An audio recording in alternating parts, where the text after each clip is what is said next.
સંગગાન એ આમ આપણે સૌ જાણીએ એમ વેદકાલથી સંગીતનો એક અગત્યનો વિશિષ્ટ ભાગ રહ્યો છે.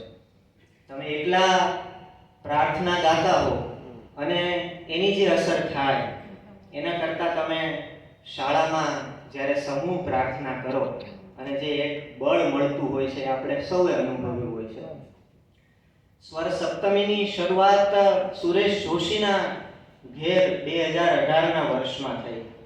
7 બહેનો, એમ કહીએ કે 7 સુરો એમના ઘરે આવ્યા સહજ રીતે અને કહ્યું કે અમને વૃંદગાન શીખવો, બસ મળવું, ગાવું અને સંગીતની શિસ્તને પામવું. આ એક પ્રારંભિક વિચાર સાથે આ સ્વરનો પ્રવાસ શરૂ થયો. વૃંદમાં સભ્યોની સંખ્યામાં વધઘટ થાય. આજે 10 મિત્રો હુંમાંથી સહુ સુધી પહોંચ્યા છે. આ સંગગાન એ હુંમાંથી સહુ સુધીની એક યાત્રા છે અને આજે આ બધા સ્વરાનુભૂતિ સહાનુભૂતિ તરીકે ઉજવી રહ્યા છે. પહેલી રચના પ્રસ્તુત થાય એ પૂર્વે આ સ્વર સપ્તમી વૃંદના સૌ સભ્યોનો સાદર નામોલ્લેખ કરું.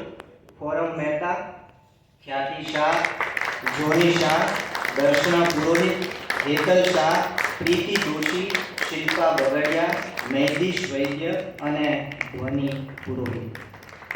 આ સૌના સ્વરમાં પરેશ ભટ્ટનું સ્વરાંકન કાર્યક્રમની પ્રથમ પ્રસ્તુતિ.